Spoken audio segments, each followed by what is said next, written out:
Okay, good afternoon, good morning, and good evening, everyone. Welcome to day 2 of our Dialogue of Continents High Levels Digital Conference. Today, entitled A New Paradigm of Policymaking. We're going to have 4 sessions today. The first one will be dealing with central bank and monetary policy, followed by digital finance, digitalization of the international monetary system, and an important also session about fiscal policy. I'm very pleased to welcome a very good group of speakers coming from academic, former policymakers who have been involved for central banking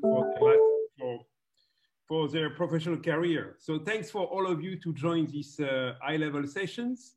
And I'm pleased to give the floor to our chair, Isabel Mateos Ilago, who is now the global head of BlackRock Official Institutions, that will be sharing these conversations. I think, as you know, a lot of people have been comparing this crisis with the 2008 financial crisis. Of course, monetary policy was the first line of defense in 2008. I think the major difference now, I think we are dealing with a real economic crisis, and we see fiscal policy has been very, very important. But I leave Isabel to share the sessions, and we look forward to the very interesting conversations. Isabel, thank you very much for joining, and I give you the floor. Thank you so much, Mark, for putting this wonderful panel together and giving me the opportunity to chair it. Hello, everyone. The topic you've asked us to debate today is central banking expanding monetary policy experimentation. So that's quite a loaded title right there.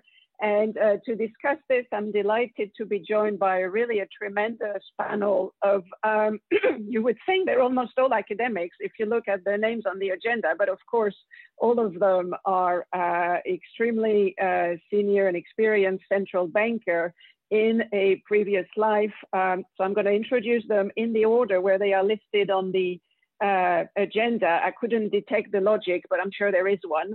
So we have Viral Acharya, who is now professor of economics at NYU. Hello, and a former deputy governor at the Reserve Bank of India. We've got Sayuri Shirai, whom I've known for quite some time, wonderfully outspoken former board member of the Bank of Japan and currently professor of economics at Keio University.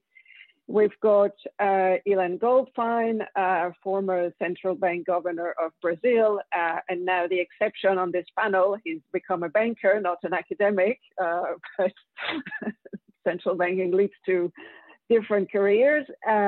We've got Athanasios Orphanides, of course, former central bank governor of Cyprus. And last but not least, Vitor Constancio, of course, who was vice president of the European Central Bank and now president of the School of Economics and Management at the University of Lisbon, and a very active member of the Twitter community for everybody's benefit. So welcome to you all. A lot to talk about. As Mark said, after the 2008 crisis, we saw a lot of experimentation, innovations in central bank policy making. And one way to describe it, as the crisis dragged on and a lot of economies struggled to regain back the output level of pre-crisis, people were saying, oh, central banks are the only game in town. It's terrible. We need more support from other policies. And increasingly a debate that was happening in conferences like this one before we were all hit by the pandemic was, aren't central banks out of ammunition? How are they going to deal with the next recession?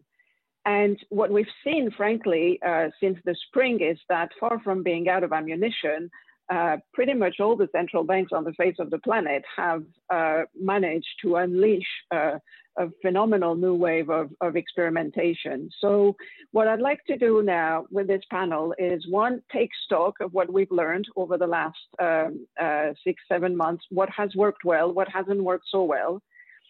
Two, very importantly, where do we go next?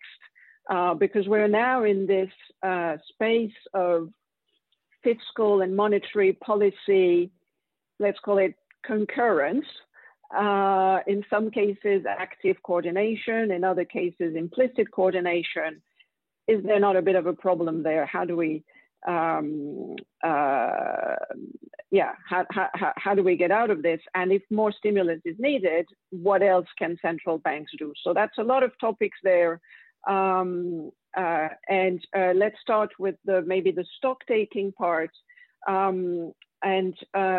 Maybe we start with a picture from emerging markets, because I think this is perhaps where we've seen the most staggering innovation. Ilan, do you want to get us started, and then we'll hear from Viral? But really, this emerging market QE, I think very few people had expected that. So please, Ilan, you have the floor.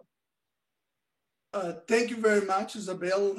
Thank you for the invitation, Mark, and the rest of the organizers. It's a pleasure to be here in this panel. I will say that taking stock of what happened, and not only in emerging market, depends on what type of role you were expecting the central bank. So in terms of liquidity provision, I think central banks were quite successful. They increased the balance sheet, they provided cash in exchange for security, for assets.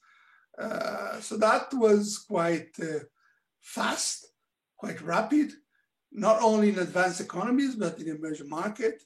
The issue here is that that was not, in my view, the core of the crisis. The shock is a real shock. It comes outside of the financial system. It has a strong component of supply. So when you provide liquidity, you do your job, but that was not at the core. There are other two roles that we could say. One of them is, of course, the traditional monetary policy, where your instrument or QEs are there to either stimulate the economy or to smooth the shock.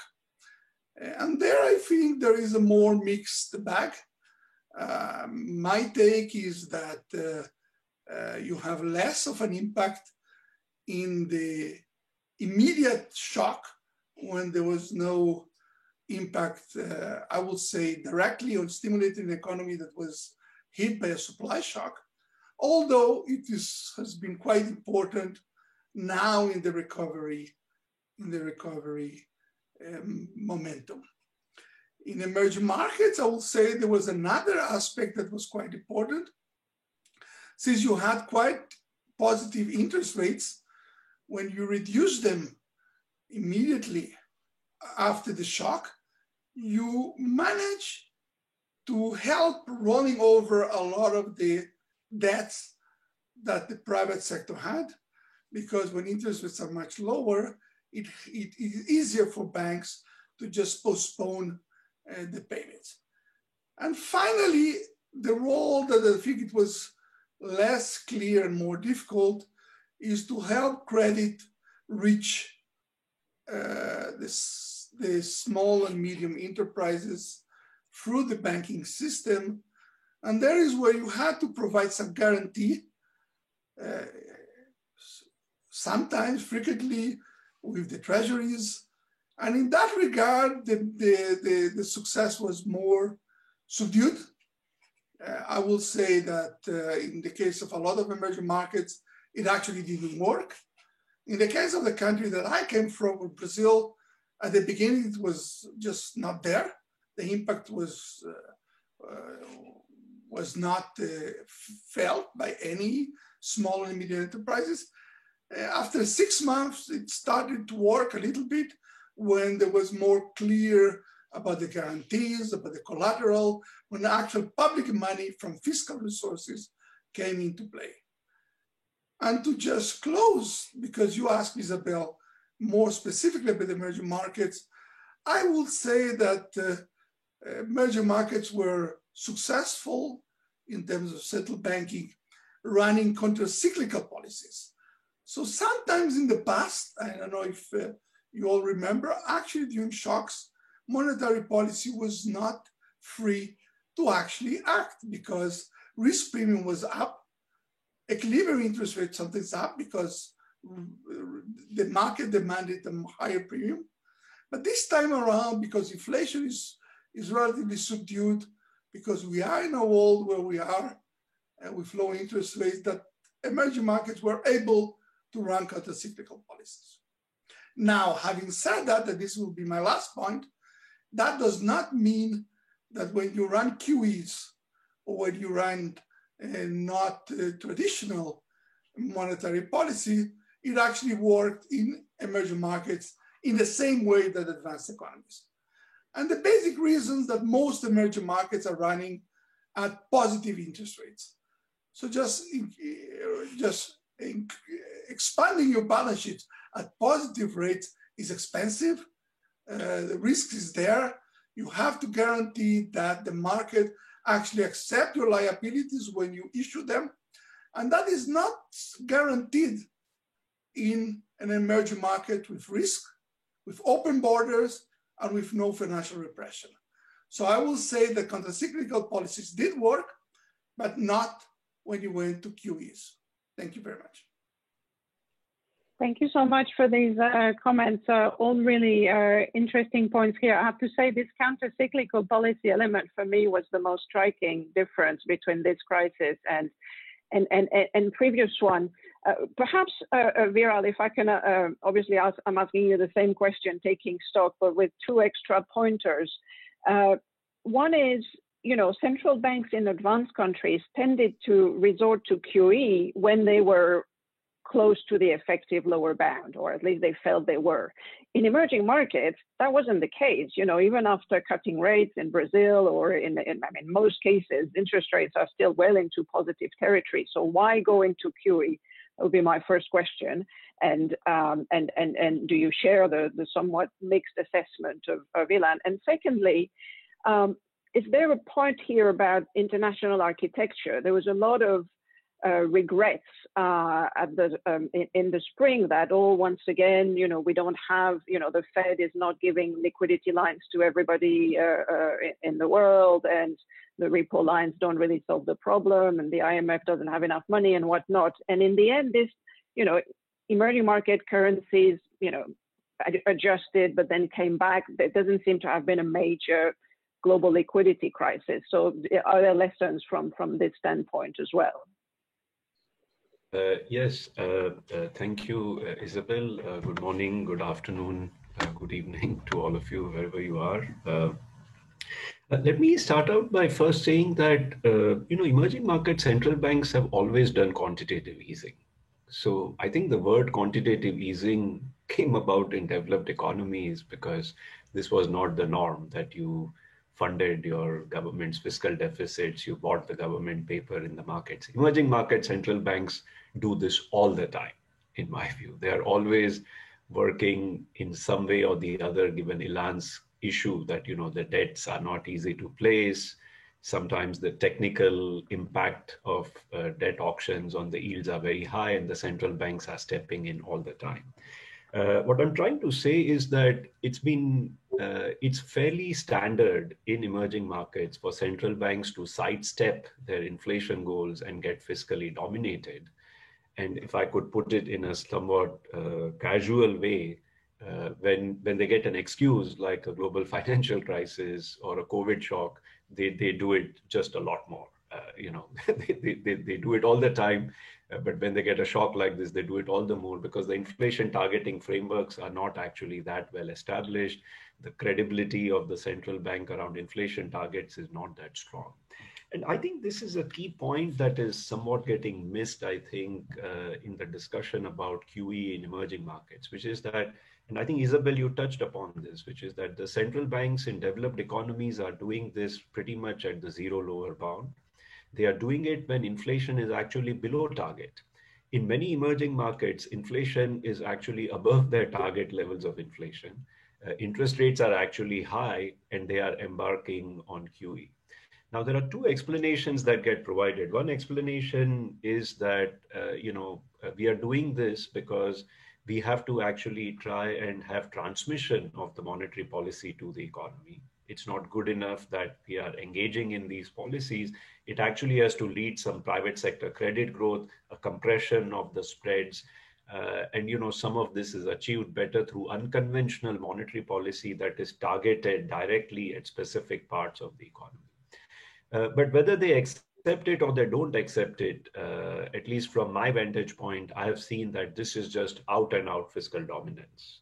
They are basically trying to roll over large deficits of their governments. Governments don't want to pay the higher rollover costs. So they turn to the central bank and they say, yeah, your inflation is above your target, but, we have difficult situations to deal with. Why don't you, quote unquote, compromise yourself, distract yourself from your inflation targets and accommodate us? So, there are emerging markets where money growth is actually at phenomenal levels when the inflation is significantly above the target levels. And they're basically saying this is okay because growth is very low. We expect deflationary pressures to come in down the line, and we'll deal with inflation when we have to. Now, I think personally, this is a very dangerous path in my view, because we have just been here over the last 10 years. Post global financial crisis, many emerging markets embarked on a fiscal stimulus. How was it facilitated? It was facilitated in part by the expansionary policies in developed markets.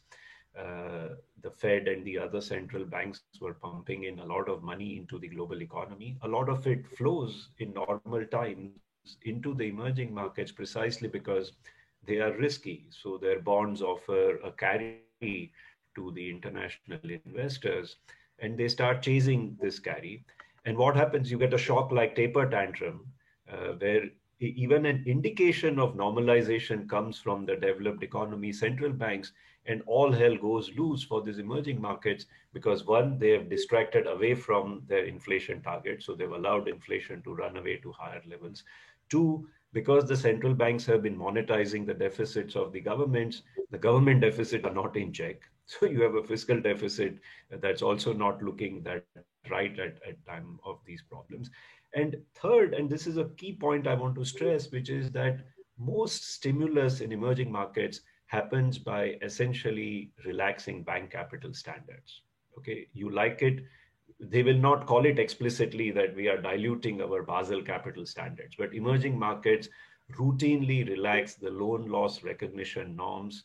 They relax how to restructure loans, but not book them on the bank balance sheets for specific asset classes. It may be for housing, it may be for small and medium-sized enterprises. So credit policy is very often engineered in emerging markets through relaxations of specific bank capital regulations. And so while the fiscal is losing its bearings, while the inflation is actually not being attended to, typically a property of emerging markets is that simultaneously bank balance sheets are actually getting weaker because you want to have this counter-cyclical credit creation, not by injecting more capital into these banks, but by actually relaxing the capital standards of these banks. So when a shock like taper tantrum hits, unfortunately, you have loaded up all aspects of the economy on basically levering up the government balance sheet, levering up the banking balance sheets in order to get the growth stimulus. You've distracted away from fiscal discipline. You've distracted away from maintaining inflation at your target levels, and the banks are not stable. And so when a shock like taper tantrum hits, they find themselves in a tizzy because all the carry trades that had gone from the expansion of the developed economy central banks now unwind, and they have their currencies going down the escalator as they speak. So my fear is that we just seem to keep embarking on the same path every time a new shock hits. This is not to understate the magnitude of the COVID shock, but it is to basically say that when unconventional policies are being adopted by central banks, they are always accompanied with actually further festering of macroeconomic imbalances in emerging markets. Rather than undertaking fiscal, financial, and real side reforms, for which there is immense scope in an emerging market, they basically start imitating the developed economies whose initial conditions are actually very different. They are safe haven currencies, their inflation is running below target, and structurally they have many better reforms in place in their economies than emerging markets do. But I think what has happened is the developed economies embracing the unconventional monetary policy toolkit has given a little bit of confidence to the emerging market central banks to make the same choices without actually realizing that their initial conditions are actually quite different, and the risks that they take on for the macroeconomy are very different. My fear is exactly like that of a taper tantrum. Come 2 or 3 years down the line, when the pent-up demand, etc., reverses in the developed economies, their central banks start normalizing, we are going to see something like a repeat of the taper tantrum in emerging markets, in my view. And if, of course, this is true only if they don't correct course in between, and they don't recognize this risk, and don't actually switch to fixing structurally their economies rather than always trying to use the central bank balance sheets to accommodate one and all. So I would actually really err on the side of caution as far as emerging markets are concerned. I think even for developed markets, this is uncharted territory. I think we don't have convincing evidence that these policies are working in the long run. They are good backstops, but it's not at all clear that Japan, Europe, which have adopted these policies in large measures, they have brought their economies to thriving levels of growth. They haven't. Let's accept it. I think United States is the only country where you could say you reverted back to pre-global financial crisis growth levels, and perhaps because they undertook a lot of other measures at the same time. So I would say a word of caution for emerging markets in accepting these unconventional policies. Thank you, Isabel. Thank you so much. That was quite a sobering assessment. But of course, you said the day of reckoning is 2-3 years down the line. And for many financial markets participants, that's way outside of the things they worry about today, which I think is why, for now, there's a lot of appetite to go and get the yield where it is. And that's in emerging markets. Anyway, we'll come back to these issues of how do we get out of this, because I think they're really important. All right, let's maybe turn to Sayuri, because, well, ladies first among advanced countries, but also Japan was ahead of the rest of the world for many of these policy innovations.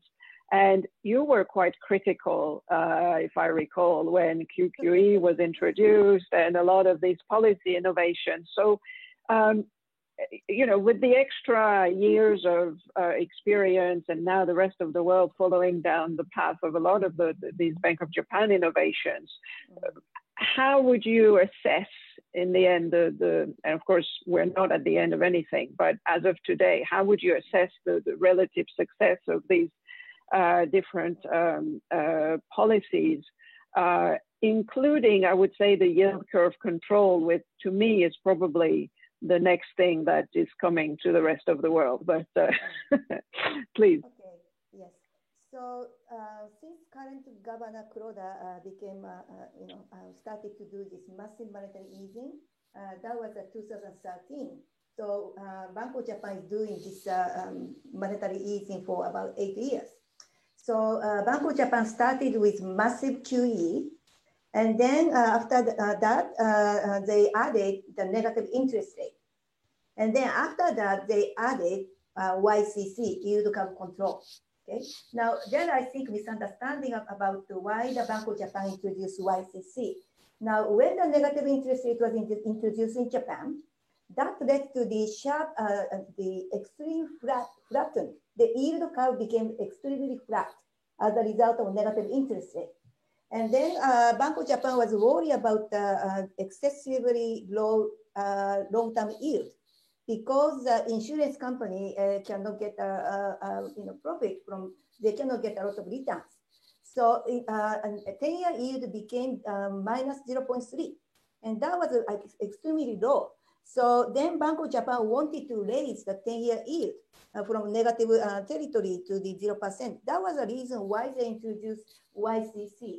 But anyway, so Bank of Japan introduced quantitative easing, added negative interest rate, and added yield curve control. And Bank of Japan is also buying lots of stocks, right? So the Bank of Japan did almost everything. So what was the consequence? Now, the Japan, this government wanted to achieve 2% real GDP on average. But over these 8 years before COVID-19, the real GDP was only 1%, way below 2% projection. And inflation, excluding all food and energy and tax impact, they couldn't even achieve 1%. So well below 2% inflation target. So just by looking at the economic performance and inflation, it's very difficult to say monetary easing policy was very successful. However, the Bank of Japan's monetary easing contributed to the higher stock prices and yen's depreciation. So because of that, a lot of people say Bank of Japan's monetary easing was mixed result. Since COVID-19, the Bank of Japan increased the balance sheet by 20% of GDP, even bigger than United States and ECB. So huge balance sheet increase. But this was mainly because of the liquidity finance. So because companies temporarily need money for the working capital, so banks are lending money to the company, so the banks are borrowing money from Bank of Japan. So liquidity support is working at this moment. But this is really temporarily, right? It's not really contributing much in terms of increasing aggregate demand. So the government also did lots of fiscal stimulus, 20% of GDP. But at this moment, if we look at Japan's rebound, July to September, the scale of rebound was much smaller than the United States and Europe. So it's very difficult to say monetary easing is working in terms of increasing aggregate demand, but it helped to provide liquidity support. Now, what BOJ can do additionally when there is another crisis, I think BOJ really did everything they could do. So very limited, additional tools available now. So final question about you said, what about exit policy? I think in the case of Japan, very difficult to exit because Bank of Japan is already holding 1/2 of government bond, right? And Japanese government debt is 250% of GDP. How can BOJ get rid of those government bonds? It's impossible. So most likely the BOJ is going to keep the huge balance sheet probably permanently, and they can do it because there is no inflation.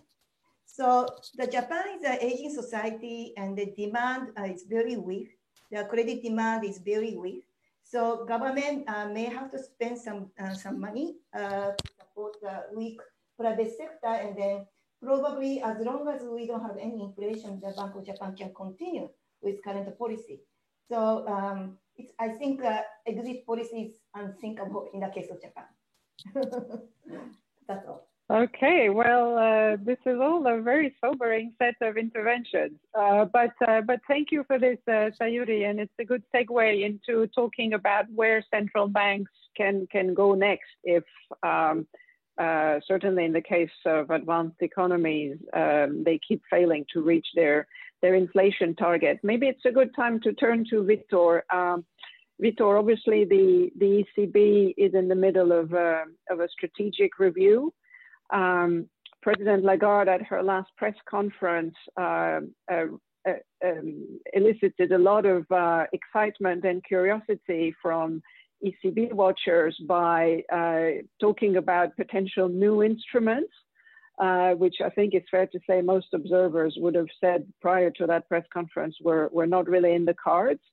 And of course, the Fed recently concluded their own strategic review and took some fairly momentous decisions in the form of shifting to average inflation targeting, and to me, perhaps equally importantly, at least equally importantly, really asserting the primacy of their full employment objective over their inflation target. So, Victor, what do you think the ECB should conclude from its strategic review in terms of adjusting its toolkit or not adjusting it and its mandate so that it can achieve its target? Well, in terms of instruments, I don't see great possibilities of inventing new types of instruments. but we can deal with that a little later. In what regards the objectives, yes, I think changes are necessary. It was clear for quite some time that the definition of price stability of close but below 2 was not a good specification. That fixing a 0.2%, for instance, and being really symmetric would be necessary. And now, after the Fed came up with flexible averaging inflation targeting, I think that the ECB and other major central banks will have to adopt some sort of the same approach. Why? Well, central banks face the effects of failing for many years to attain their inflation targets. And there is a big risk of inflation expectations being an anchoring or being anchored well below 2%, which will make monetary policy task much more difficult for the future. So they have to fight that. And a way to fight that is to enhance their commitment to higher inflation during a certain period of time to offset the underperformance that was previously achieved. That's very important for inflation expectations and to anchor inflation expectations, medium and long term. And flexible averaging inflation targeting does that. Operationally, it introduces only two new elements. One is that it's more than just being symmetric, because it's indeed aiming to having inflation for a few years above target, which then operationally implies a much extended forward guidance. And we saw the Fed dots showing no change in rates until 2023. So there is an automatic extension of forward guidance. And secondly, there is then the refusal to be preemptive whenever the output gap or unemployment gap start to become very small, risking potentially inflation. But now this time with this approach, there will be no preemptive increase in rates. These two aspects are in a way the operational instruments that the new definition of the objective introduces. They are useful, but limited, because in general, what is true is that the instruments that central banks in advanced economies already near the zero lower bound have is that all the instruments are showing diminishing returns in their effects. And that's clear and clear, I think, from the experience of all major central banks. So they face some limitation, and to rely just on a new definition of the objective to push up immediately inflation expectations, it's an illusion. But there is at least these elements. There is another element in the new Fed approach, which is that all other things being equal, it favors a weaker currency because it means that if inflation goes up, interest rates don't move. And that's the promise. They will stay fixed. So all these considerations lead me to conclude that major central banks should, I predict they will, and I think they should follow the path of the US that, as we know, is in command of the global financial cycle. And so the other major central banks have to take that into consideration.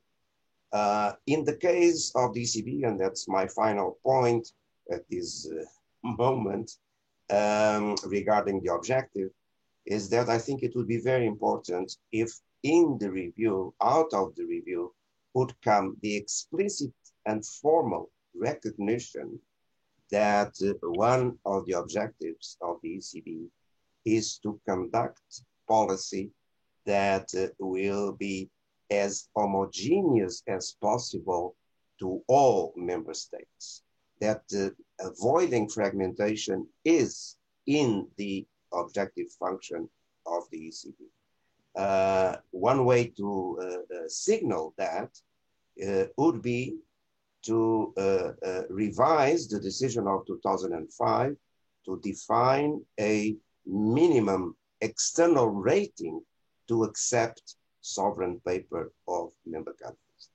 I think it was a, say, potentially controversial decision at the time, and it created many problems because it had to be invented out to circumvent that 2005 decision, as you know, and this would be a good moment to reconsider that 2005 decision, pointing then to having the avoidance of fragmentation explicitly in the objective function. Very good, very thoughtful comments. Thank you, Vitor.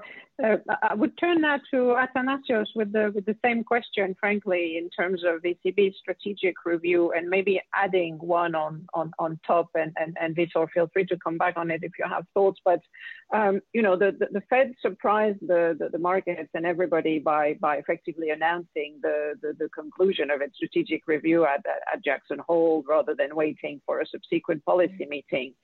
Presumably because they felt there was some benefit in you know, anticipating market expectations there. Do you think the ECB should or would gain traction and credibility by accelerating its strategic review and telling the world, you know, in December or early next year, rather than waiting until June, that yes, actually, we are, you know, committing to exceeding our inflation target if we've been under it for a number of years? So the timing question, I guess, is that relevant in your mind? Thank you, Isabel, and great to be with you. And thank you, Mark, for organizing this wonderful session. Let me actually start, because I cannot resist the most important thing that Vitor just mentioned. If the ECB were to permanently remove this very obscure decision that was taken in 2005, that very few people are aware of, which effectively cut collateral eligibility of government debt for euro area sovereigns, and frankly, in my view, was a major contributing factor to the euro area crisis. If they remove that decision, that would stabilize the euro area, and that would be the first thing that would be very important to do.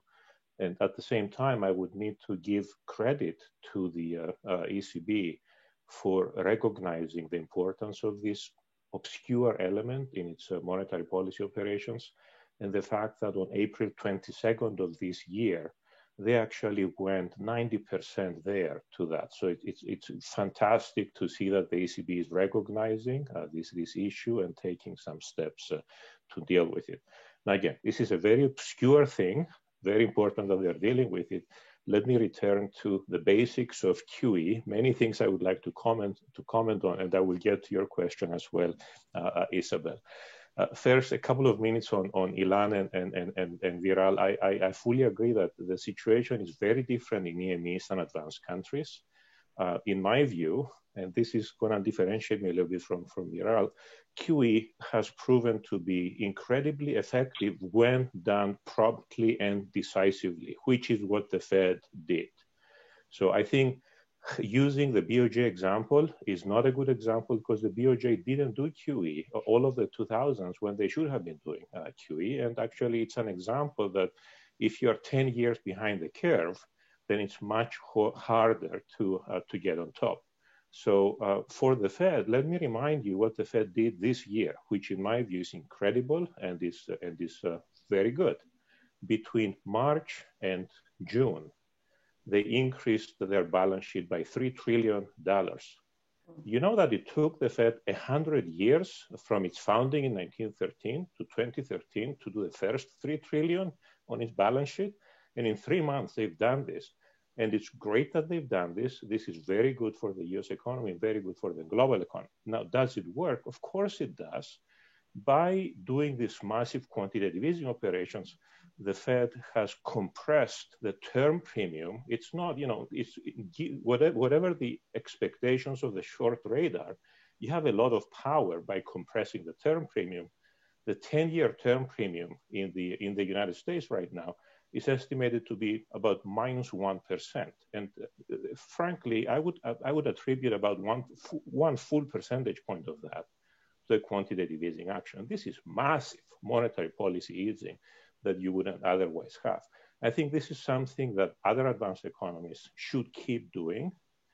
So if I come to the BOJ, I think it's a very good thing that they are doing this quantitative easing.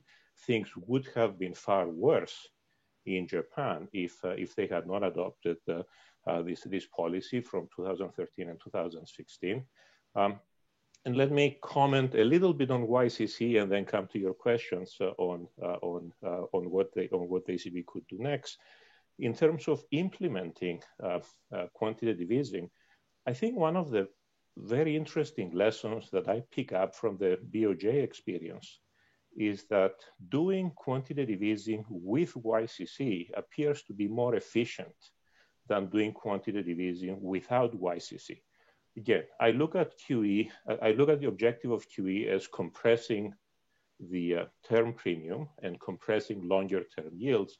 And in terms of the efficiency, the question is, how many trillions of dollars or equivalents do you need to buy to bring down the premium by a percentage point? Well, from the experience in Japan since 2016, it seems that you can do less QE if you are credible on what you're trying to do with the long rate than otherwise. So this is a lesson that I hope the Fed and the ECB will actually study some more and move in that direction. Greater clarity on what you're trying to do with medium and longer term interest rates may actually make your quantitative easing more effective. Now, let me come finally to your question about the Fed's strategic review and what lessons the ECB might pick up from that. First, there were a number of interesting elements of the Fed's strategic review. In my view, the most important one that is positive in the long run is that the Fed slightly changed its language regarding how much attention it will be paying forward to anchoring inflation expectations around 2%. You're right, Isabel, that in terms of the objectives of maximum employment and price stability, the statement now talks about maximum employment first. But as a matter of fact, operationally, in my reading of the statement and the new strategy, the Fed is now paying even more attention than it was paying in the past on maintaining well-anchored inflation expectations at 2%. They are as explicit as they could be about that and far more explicit than they were with the 2012 statement. In addition, they actually dropped the one reference they had to the meaning of maximum employment by saying, we don't really know what maximum employment is. So with respect to maximum employment, I think they're doing exactly the right thing. They say, yes, it's an objective, but we don't know what it is. So, we're not going to pretend that there is some magic number we will be getting to. And instead, by emphasizing 2% symmetric inflation as an objective, they're effectively reinforcing what Alan Greenspan and Paul Volcker were doing decades ago without having a specific number. But the best the Fed can do with respect to its maximum employment objective is to ensure that aggregate demand management is such that they maintain inflation as close to 2% as possible and well-anchored inflation expectations at 2% as close as possible. And let me actually turn to the ECB. This actually does suggest a very, very important lesson that the ECB, I hope, would have taken on board already.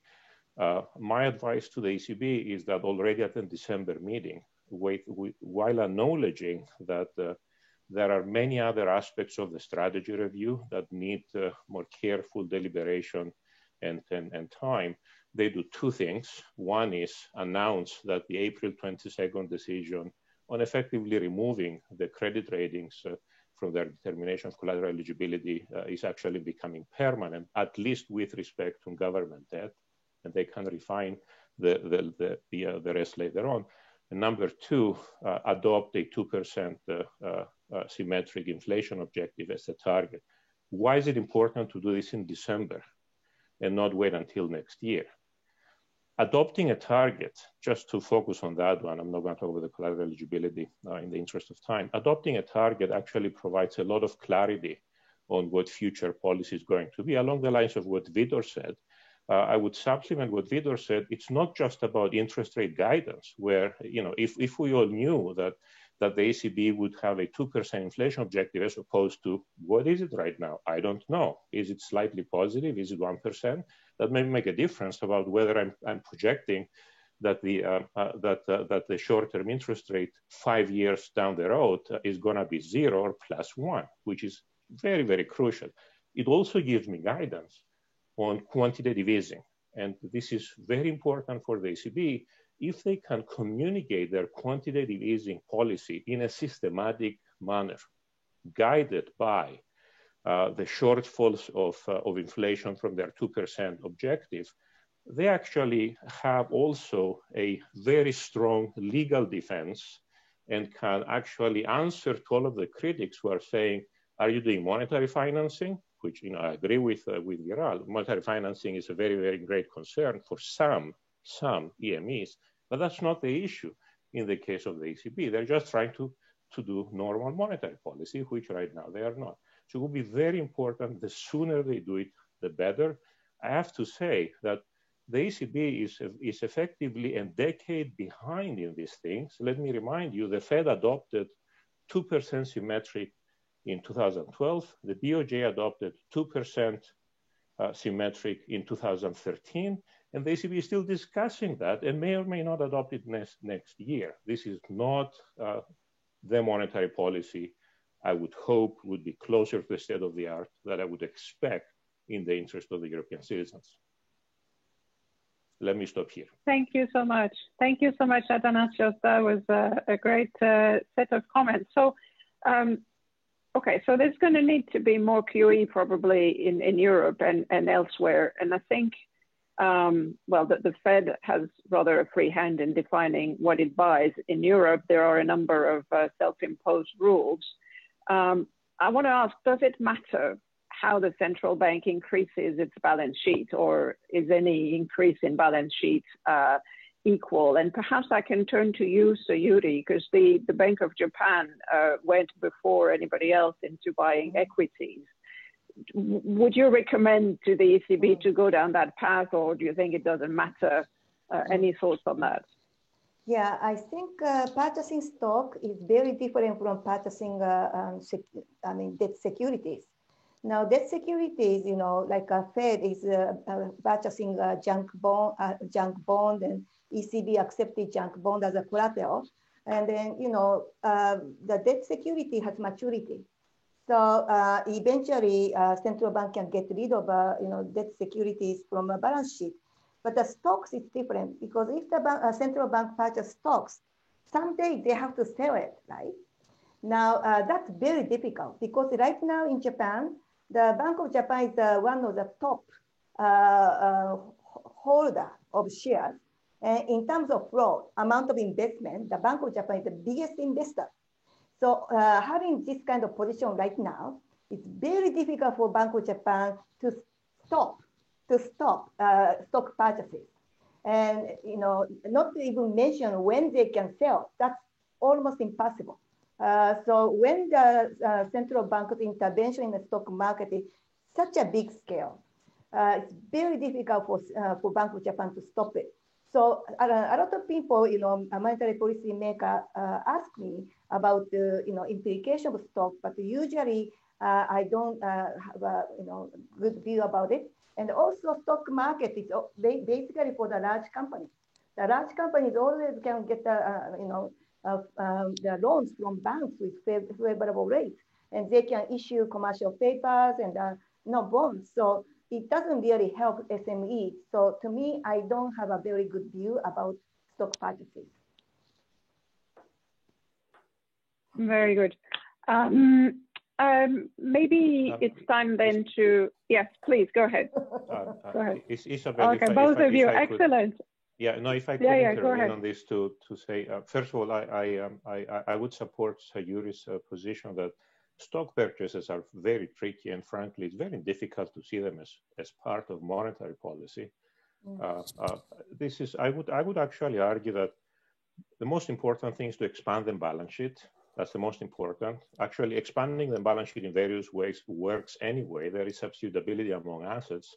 Even if you do just foreign assets, which is what the Swiss National Bank has been doing, is quite effective. And yes, as has been mentioned before by a couple of speakers, through the exchange rate, you have an effect there, so it still works. But I would want to caution between the distributional effects and fiscal monetary interactions. In terms of monetary policy, the cleanest thing to do to keep monetary policy away from distributional effects is to do government debt. It's very different to buying government debt, and then you tell the fiscal authority, look, if you want to support General Motors from going under, that's fine. You can go and buy General Motors equity, but that's not a central bank operation. Now, the case of Europe is trickier because the ECB is more concerned about the links of government debt. In that respect, I think that it's very good that we now also have additional supply of euro area bonds. If I were at the ECB, I would actually promote purchasing even more of the national debt and simply tell the governments, by the way, if you issue more euro area common debt, then we will buy more of that. But since we don't have enough of that, we will simply keep buying government debt of the member states. In the meantime, that creates a lot of fiscal space. So you already talked about that a little bit. That creates a lot of fiscal space, and then the governments can do the rest. So everything is effective, but in terms of what is monetary policy and doesn't infringe on fiscal policy operations, government debt is the cleanest. Yes, Vitor, and then Viral. Yeah, very briefly, a few comments. First, I agree that central banks should not embark into buying equities. Too risky, too controversial, difficult to exit. I agree with all of that. They have an indirect effect by affecting the yield curve, and so the discount rate of future returns, which is a way also of affecting the stock market, and that's enough. So I would stop there. Regarding QE in Europe, we must be aware that there are specificities that create, perhaps in the future, some difficulties. The ECB is approaching holding sovereign debt close to 50% of the euro area. Well, in Japan, it's over 100. Yeah. Say, well, still margin to go.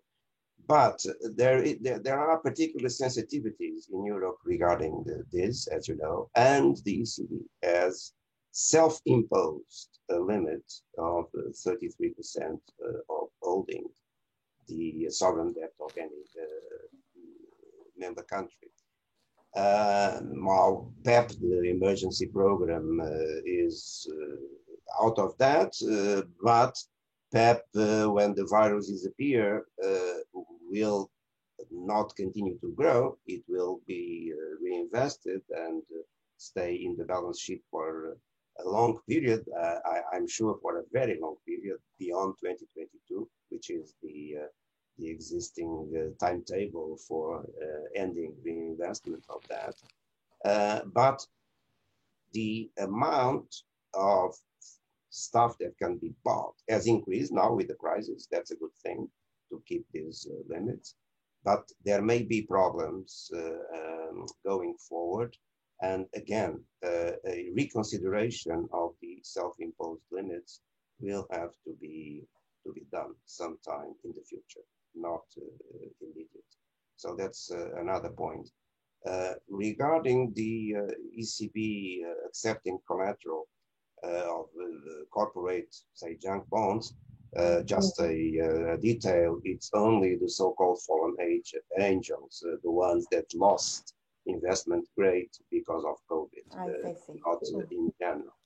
And that's just for collateral. So it's not really very meaningful in that respect. Finally, in terms of comments regarding the objective, well, I think that averaging inflation rating, average inflation targeting should be there, not just 2%. It will be 2% on average, but the notion that it is an average over a long period of time, even of years, a long period of years, even if the number of years is not specified for reasons of flexibility that are, in my view, obvious, it's an important element of going a little behind just short-term symmetry in implementing monetary policy. So I think that should be kept in mind in the review that the ECB is conducting. Then I point that the ECB has two aspects that are important for policy that are not perhaps sufficiently talked about. One is the dual rates of interest because of the bonus rate attached to the provision of long-term liquidity to banks. And that's very significant because it creates a direct impact in credit bank rates. And that's very important for the credit supply, and it's different from the policy rate. The second element is also the creation of two separate instruments on a permanent basis, I hope, with the review, which is to keep a floor system of implementing monetary policy, meaning that the policy rate should be fixed. It's fixed now. It's the deposit facility rate is the policy rate, is fixed. And that is totally separated from the size of the balance sheet or the size of QE, which is kept then as a separate policy instrument. And that's important to keep that on a permanent basis for the future. Thank you so much, Vitor. I think we should move to the phase of the discussion around how do we get out of this exceptional state of affair, and I hope the answer is not as in Japan, you never get out of it. So Viral, over to you, and then Ilan. Yeah, I just wanted to chime in a little bit on the points that Athanasios, Sayuri, and Vitor have mentioned. I just want to, I think I first agree that I think QE, when it is done quickly, decisively on government bonds, it works well in developed markets. And I want to qualify this very substantially. Because I think QE works well when there is very high uncertainty around, and essentially there's a flight to quality because of which the premia on the government bonds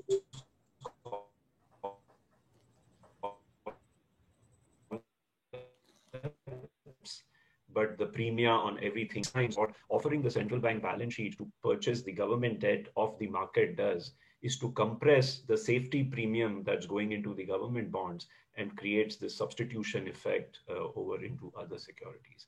I think the problem arises when now you take this into credit risky instruments, into buying corporate bonds, into buying debt of risky sovereigns.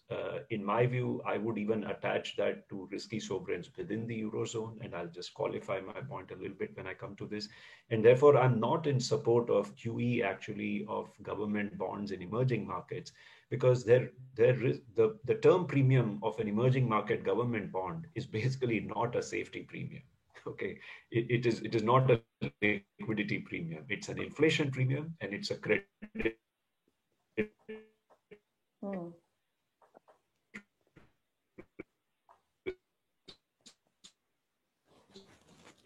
A very, very I can't hear Viral anymore. Hazard of doing this. Okay. Oh, sorry.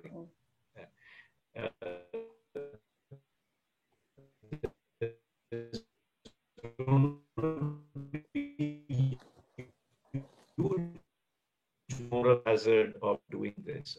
I think it can be to build fiscal imbalances, it can be to allow sheets to continue for on and on and on for a long period of time.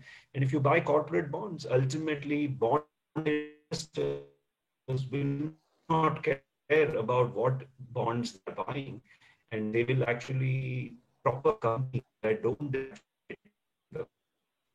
So I think to talk about what moral hazard they are creating, credit risky sovereigns, what moral hazard they are creating for companies whose bonds they are buying, and what moral hazard implicitly they are creating for markets. Why did the COVID shock need to be a freeze of complete sorts in the corporate bond market?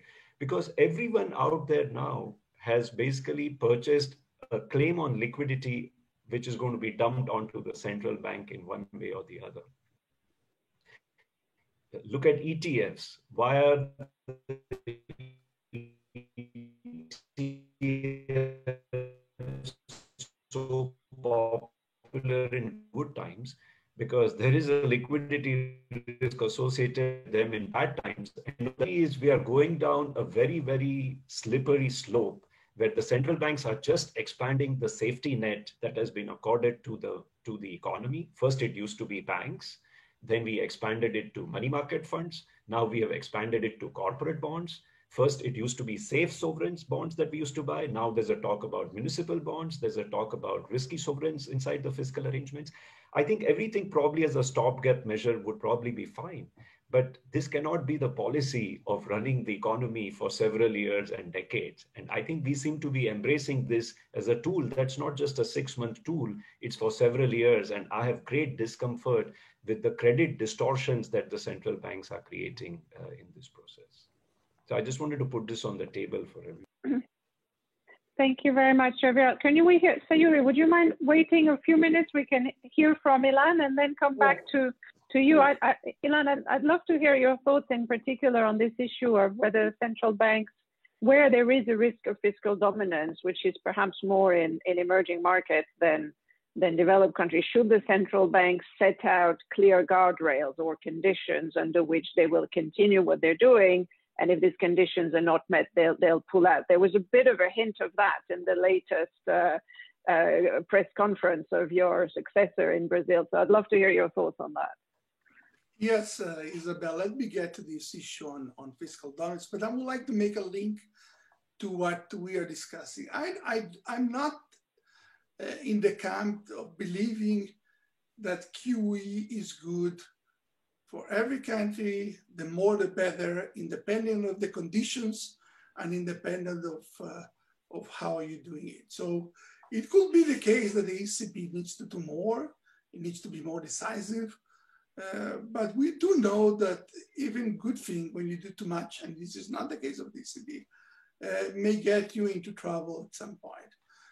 I do believe that tapering in the future will be harder the more you do, and here I'm more talking about the Fed or others that are already doing it quite a bit. In terms of the conditions are very, very important. I agree with Viral that we cannot believe that doing a QE is more of a safe assets or riskless asset or not so risky asset is the same as doing QEs with bonds that have credit risk, because then you are assuming a lot of the risks at the central bank. Second, you enter into a camp where you may be suppressing the right prices. And in open markets with no repression, this is very dangerous. And why I am saying it, because emerging markets is the clear example where if you try to do QE in a forceful way in risky assets, and you are not adopting a repression of your financial markets, then you have clear limits. I'm going to relate it to the question that Isabel just posed to me. If you are in a country where you do have fiscal issues, debt is very large, there are doubts about the future, QE could be a very tricky issue. And it gives quite a bit of a limit to the central banks of embarking into very aggressive yield control or buying this debt, which the market does not would like to buy at the prices you would like. So maybe it's safer to do a monetary policy that respect the interest rates, that the market interest rates, which is different when interest rates are basically below The equilibrium one is just going into in the same direction. Here, when you have financial fiscal issues, you may go into the opposite of the direction, try to force down yields when the market actually is asking you for a higher rate. So in my view, and now I'm getting to the issue of what's the way out and how do we get it. My view is that emerging markets will be the first ones to get out with, at some point, higher interest rates. So they will be the first one to actually increase interest rates before the advanced economies. One is because inflation is actually going up. Second is because the equilibrium interest rates are higher. So those are probably going to be, and it has consequences, of course, in currencies and all of that. The second point I want to make in the way out is that I do believe that we are in a phase of where we're going to have zero or negative interest rates and a lot of QE for some time in advanced economies, but this will build into issues that we'll have to deal with temporarily in the future. I do see very difficult tapering in the future, and this will have very dear consequences for emerging markets. Thank you very much. Sayuri. Yes. So about fiscal dominance, Bank of Japan holds 1/2 of government debt, and but the fiscal dominance is not the issue. Even though Bank of Japan is buying massive treasury bill right now to finance this COVID-19 fiscal stimulus policies. Why fiscal dominance is not the issue in Japan? Because it's easy to finance the Japanese government debt. One, because there's a huge demand from domestic institutional investors like pension fund, banks, and insurance companies. And then Japan do not depend on foreign money to finance government debt. The Japanese government debt only depend on 10%. Only 10% of debt is owned by foreigners. So we can easily finance domestically. So I think as long as there is a demand for the Japanese for the government debt and very limited dependence on foreign investors, so we are not subject to the foreign sentiment. I think at this moment nobody really worry about the fiscal dominance. So fiscal dominance become problem when the country has a huge deficit and very difficult to finance it, and then find large investors. One more issue about balance sheet.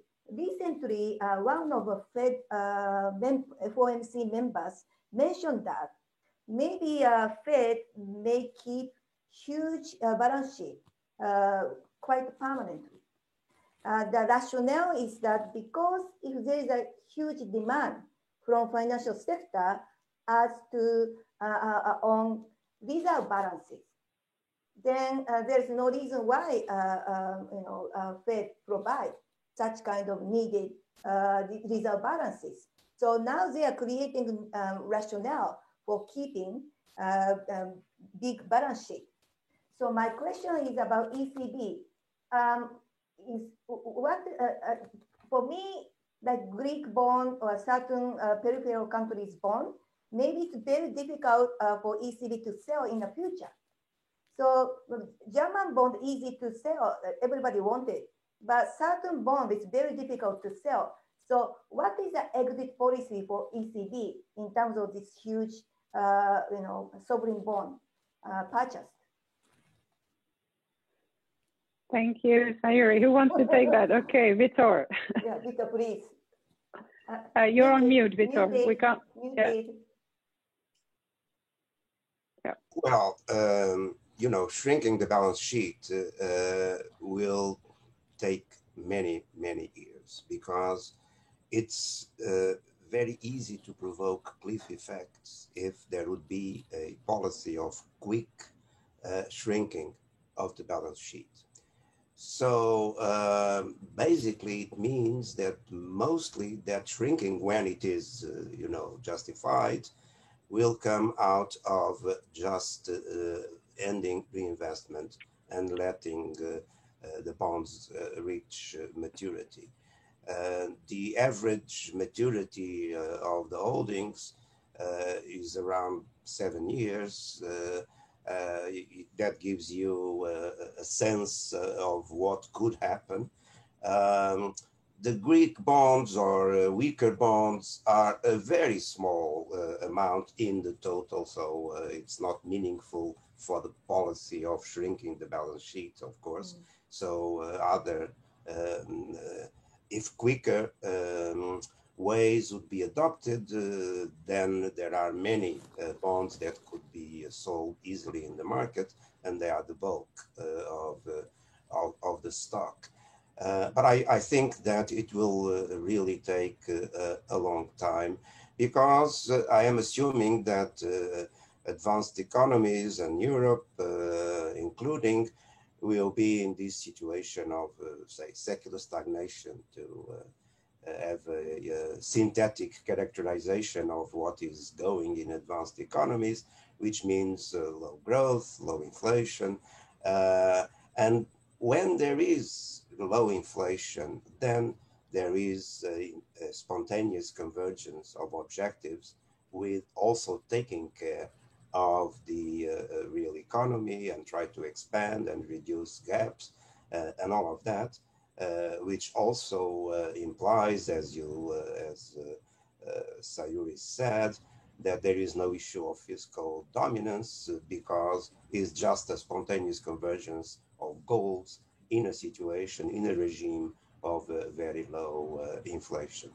But much care must be used to shrink, when it is justified, the balance sheet of central banks. And that's why the floor system of implementing monetary policy also, I presume, will stay, and it would be better to make it explicit that the main policy rate will be just fixed independently of the degree of excess liquidity existing in the market. Very good. So quick show of hands question before we move on. How many on this panel are concerned of risk of fiscal dominance in the US at some point in the future? Okay. Okay. Very good. Athanasios, you wanted to come in. Thanks. On the ECB and some of the other issues that came up. First, let me stress something that was mentioned just a few minutes ago. We are going to be in this environment for quite some time, and given that equilibrium real interest rates are estimated to be around 0 right now, and projected to stay very low, about 300 basis points below where they were 20, 30 years ago in advanced countries, unless we have structural changes, then we will be facing these issues. Let me say, we may have one structural change that can help if central banks move faster towards the adoption of digital currency, and we move away from physical currency notes over the next 10 years. That will create a possibility for more negative interest rates. Right now, I'm surprised that we have negative interest rates, the effect they have. So this is one direction, but we're not there yet. So this is where we may be 10 years from now. So where we are right now, fiscal dominance, how do you get out of QE, and how do you treat so-called risky debt in Europe? When it comes to so-called risky sovereign debt in Europe, we need to realize that risk is endogenous. So, Vitor and I mentioned before the unfortunate decision with the collateral eligibility that really made debt risky. It didn't have to be risky. I would not be concerned that going forward with better ECB policies, I would consider the euro area member state debt as risky at all. I mean, with an equilibrium real interest rate that's about 0, all it takes is any positive real growth rate in the economy, and then debt levels are not that high. So I don't really see that as an issue. But with respect to how do you get out of it and fiscal dominance, well, again, I would focus on a rule. We know that systematic policy is much better than discretionary policy. Give me a rule. Tell me that you will be expanding the balance sheet in a systematic fashion. and you will be compressing intermediate long-term yields as long as inflation is below your target. And frankly, I like Vidor's idea. Inflation, we have to understand this as an average over long periods. Right now, if I take the euro area, they're about 10 plus percentage points in the price level below what a 2% trend would have implied from estimated either from 1999 or 2012. This is a massive undershooting of inflation. Lots of catch-up that needs to be done. If you give me a rule like that, then I know that as the economy recovers, then I will need to have tighter policy. Everybody understands that we don't have fiscal dominance and we're fine. What does this mean for the balance sheet? Actually, not much. If you look at the historical experience, the experience we have with the United States and quantitative easing back in the 1930s, for example, is that the normalization came through the increase in nominal GDP. If I have nominal GDP growing at a 3 to 5% growth rate, I don't need to shrink my balance sheet at all. I can just keep the same level of the balance sheet, and actually I am normalizing like that. This is how I see the Fed did it. This is what the Fed was effectively doing a few years ago, before the pandemic as well, normalizing the balance sheet as a fraction of GDP was actually shrinking quite nicely.